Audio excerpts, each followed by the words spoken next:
So we're taking a look at a mushroom that's just down here. There's a little one growing just here, and there's one popping out just behind us.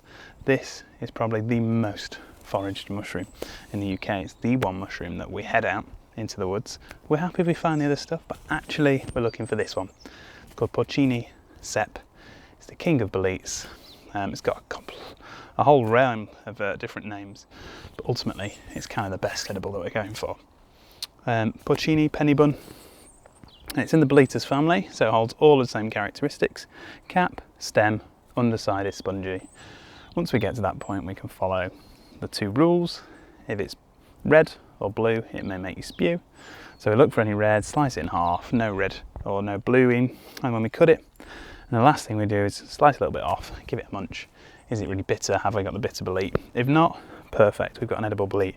This one specifically is probably the best of the boletes. So if we have a look at the cap, called a penny bun because it's got quite like a penny bun looking cap. It looks slightly bready on top, so slightly brown, slightly lighter when it's young. So we've got a young one here, and it does go darker with age. And then the underside, so those porous underside, the spongy looking bit, is white, cream white to start with, and then it will get darker yellow as it gets older. These ones are really, really, really young. And the stem, slightly bulbous towards the base, and it's white in colour.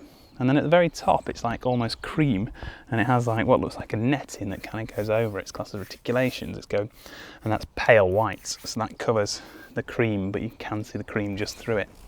That's one of the key distinguishers, apart from taste, between this one and the bitter bolete. So the bitter bolete has darkening brown on the stem. Slice it in half, it'd be completely cream throughout. The reason this is such a good edible, and is like the go-to, is because it's so versatile. It can go loads of stuff. So at this stage, where it's really young, that's classed as a bouchon or a champagne cork, and chefs would just cook that straight off. So you would just fry that in a bit of butter and serve that on top of something. Maybe slice it in half, it's up to you. And that would be seen as like the delicacy, the perfect one. And some places would be asking for those alone and wouldn't want the rest. They might dry some or powder them, but really they want these to put on the dishes. These are the ones that go on top. These are the delicacy. And then when they get a little bit bigger like this, we can eat this one raw, which is really nice. So first one I get every year, and these are the first ones I've found. They're quite small still.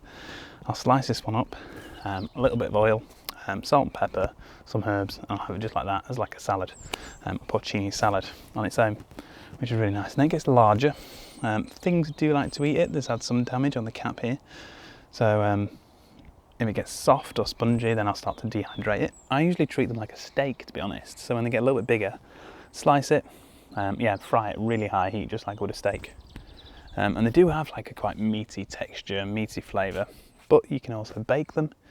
They can go into omelettes, stews, casseroles, or they can be the star of the show. So you could just get one, cook it up and put it on top of something. So we'd usually use other mushrooms, things like our russulas or brittle gills, blushers, other boletes that aren't the porcini. They would typically go into the dish.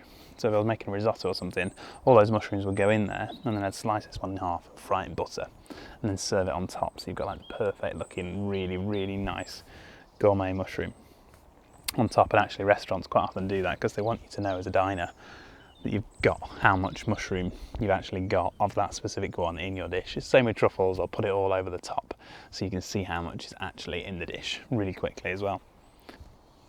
So weirdly, I came in this woodland, this little patch, because I thought I would find a porcini, and I went in over that side and didn't see anything, and then walked back out, came back around the woodland, and then saw these from the side. And I find when you've been foraging for quite a while, you get this almost like a class, it's like a forager's sixth sense. And actually I think what it is it's you're used to habitats, you're used to where you've seen things before, where you've picked things before, and subconsciously you process it really quickly, and you just think by looking at somewhere, that could be, that could grow over there, or that could grow over here. It's it's exactly what we do when we go through the books, and we look at the habitat, we look at the trees, but we just started doing it in our heads now, and that just takes a bit of time. But as you can tell, I'm very, very excited to have found these.